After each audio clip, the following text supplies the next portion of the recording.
ఉపవాసము అంటే అర్థం ఏంటి? మనలో చాలా మంది ఈ లెంట్ డేస్ లో 40 దినాల ఉపవాస ప్రార్థనలో మనం పాల్గొంటాం. చాలా మంది ఉపవాసము అర్థం తెలియకుండా ఉపవాసం ఉంటున్నారు. ఈ ఉపవాసం అనే పదంలో 5 అక్షరాలు మనం చూస్తాం. ఉ ప వ స ము. ఉపవాసము. ఊ అంటే ఉపేక్షించుకోవడం, అంటే తృణీకరించుకోవడం. బైబిల్ వాక్యం సెలవిస్తుంది, ఎవరైతే నన్ను వెంబడించుకోని ఎడల తన్ను తాను ఉపేక్షించుకొని తన సిలువెత్తుకుని వెంబడించవాలని ప్రభు చెప్పాడు. అంటే ఉపవాసం చేయడం మాట అర్థమేనంటే ఉపేక్షించుకోవడం. అంటే నేను కాదు, క్రీస్తు నాలో జీవిస్తున్నాడు. Not I but Christ lives in me.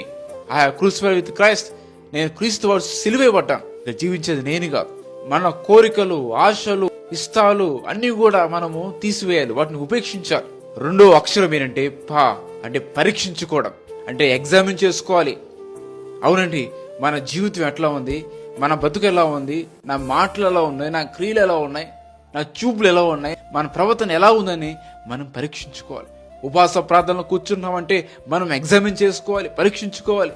నా జీవితం ఎట్లా ఉంది, నా ఆలోచన ఎట్లా ఉన్నాయి, నేను ఇంకా మానాలా, ఇంకేమైనా పాపాన్ని విడిచిపెట్టాలా అని మనం పరీక్షించుకొని ప్రభు దగ్గర మనం విజ్ఞాపన ప్రార్థన మనం చేయాలి. తర్వాత 3 అక్షరం ఏంటంటే వా, అంటే వాక్యాన్ని హృదయంలో ఉంచుకోవడం. వాక్యం శ్రమిస్తుంది, నేను పాపం చేయకున్నట్టు నా హృదయంలో నీ వాక్యాన్ని ఉంచుకుని ఉన్నాను.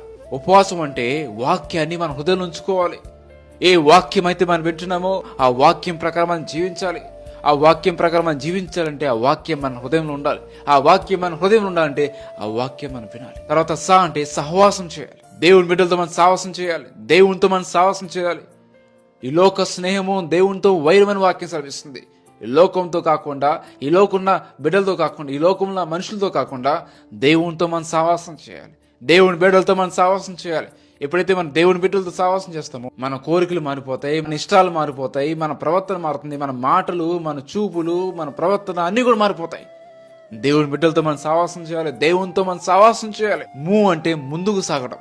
నేను క్రీస్తుని వెంబడిస్తున్నాను, ఇంకా వెనుతిరుగును అని చెప్పి ముందుకు పరిగెత్తాలి. లోతు బారిలాగా వెనక్కి తిరిగి చూడకూడదు. చూస్తే మన జీవితము ఉప్పు స్తంభంలాగా ఆగిపోతుంది. లుకింగ్ అంటూ జీసస్, క్రీస్తుని చూసి మనం ముందుకు సాగాలి.